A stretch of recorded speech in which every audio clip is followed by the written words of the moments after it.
Hey everybody, failed entrepreneur back with you again. Just woke up early in the morning, got my coffee. If it looks like I didn't sleep well, it's because I didn't. That's great content.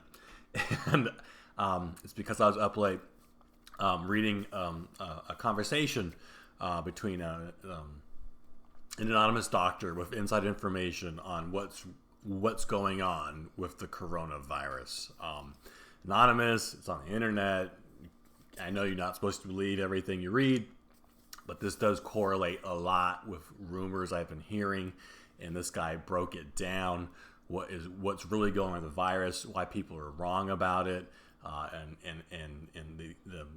the inside information, the doctors on the front line, how they're dealing with this and what they're learning about the virus. So just want to jump right into it and explain what's going on.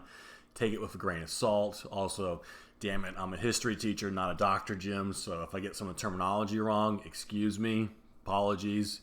But here we go, right? Basically, Corona, everyone has it all wrong, and they've had it wrong from the start, right? The virus is, I guess, a little different than what people in the medical field first thought.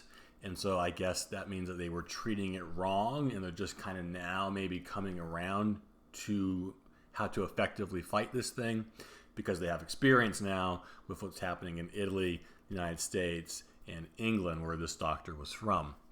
Supposedly China was of very little help, and so they kind of had to learn from the start. The Chinese experience did little to help these guys.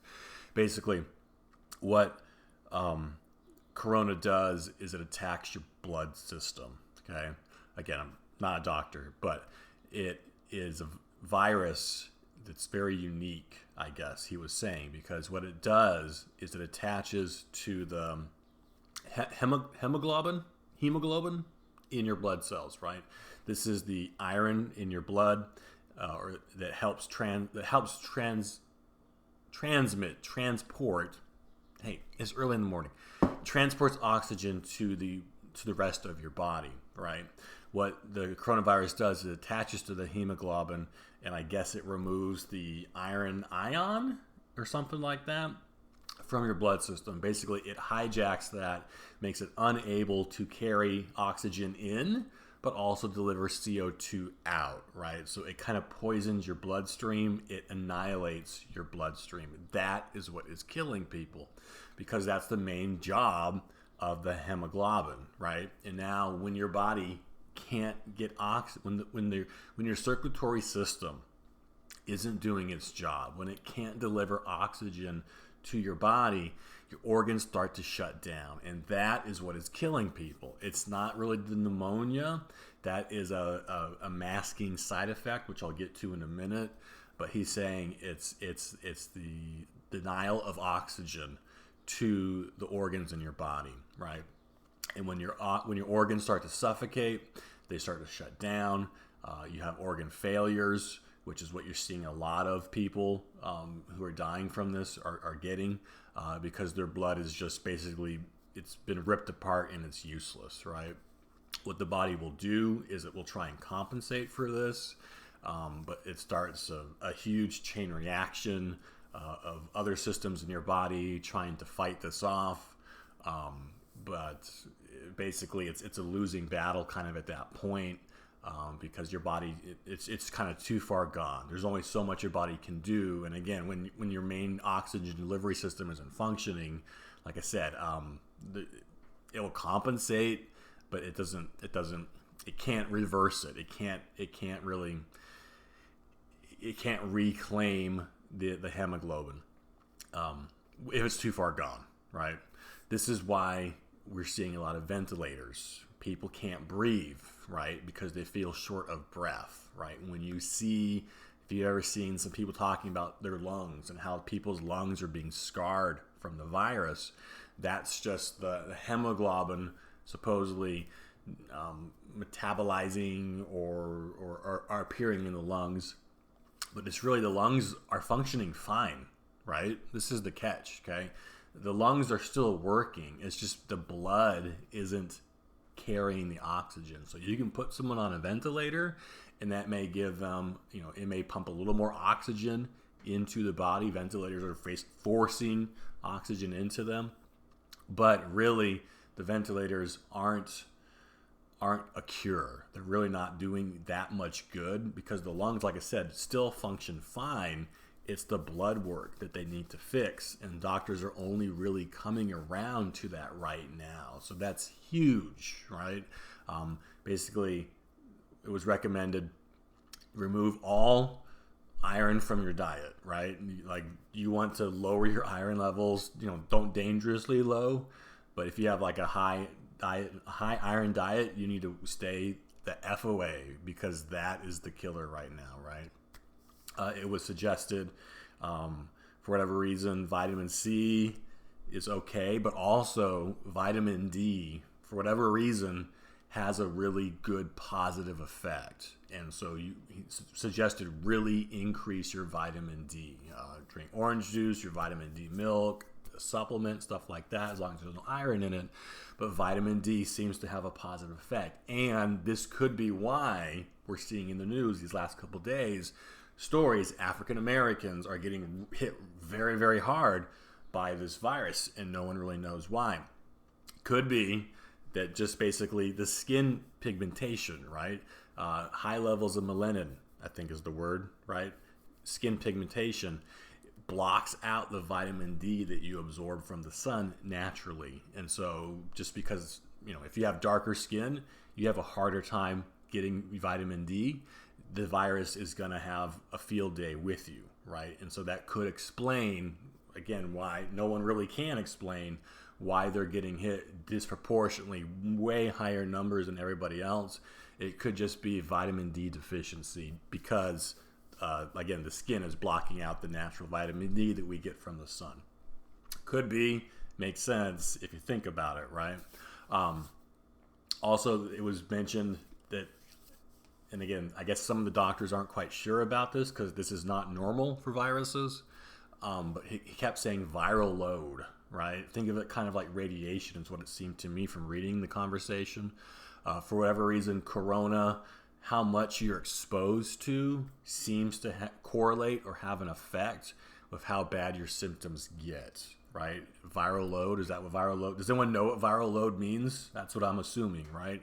If you're exposed to a little bit of corona, you might get a little symptoms, but if you keep getting hit over and over and over, or someone very sick, gets next to you, and you take a high viral load, you're going to have a lot worse symptoms, which is a little scary for, like I said, the grocery store workers I've put in some previous videos. They're probably in a central hub for people who are sick coming to get food and everything. But anyway, usually viruses don't work that way, right?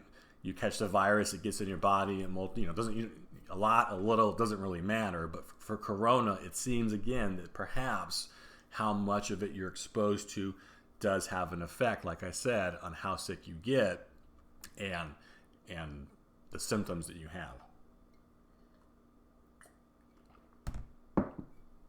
One last thing, positive, maybe good news.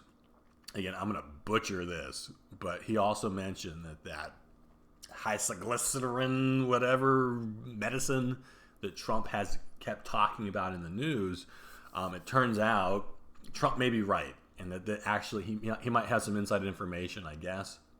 That drug might actually be the wonder drug that we need right now, I guess. And I have not been following that very much. I've been busy with other things. Trump's been talking about this drug that hasn't really been tested, so that's why people are jumping on him over it. But this is a drug that is used to fight malaria. Malaria, I guess, is a bacterial disease, right? And so people are kind of laughing at him like, well, this is a virus, Mr. President. What good would a drug used against bacteria do? It's apples and oranges. It doesn't make sense. Well, what malaria does, as the doctor was saying again, is it attaches to that hemoglobin in your blood cells, and what that whatever that HCG or Q or whatever the Trump drug. There we go, the Trump drug.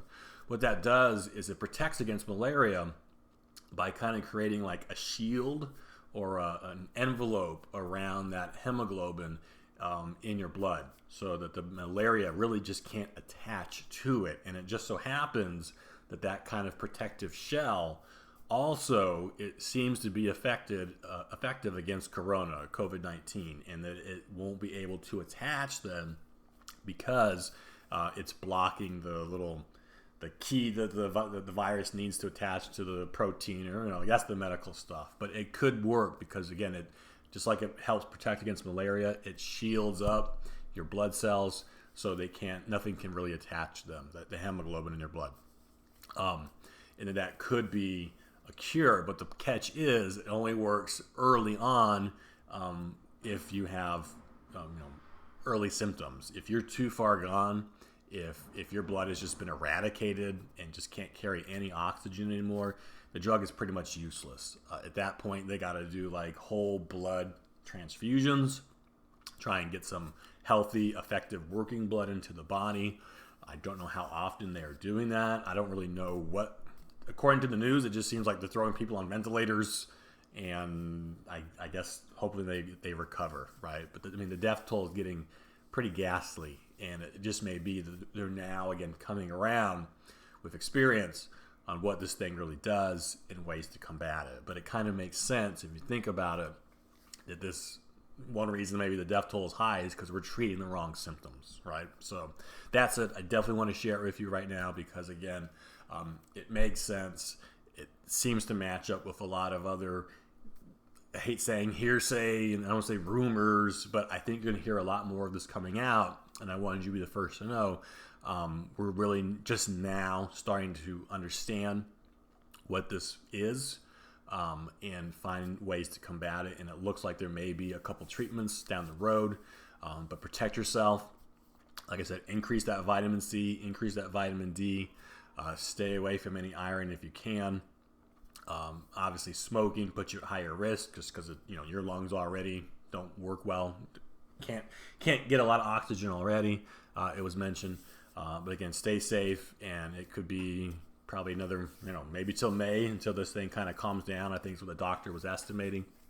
But like I said, wanted you to know, start your day and protect yourself and be ready because hopefully this battle can be turned around quickly. We just got to know what kind of enemy we're fighting in the first place, right? Okay, that's it. Failed entrepreneur, I got stuff to do. I know you do too.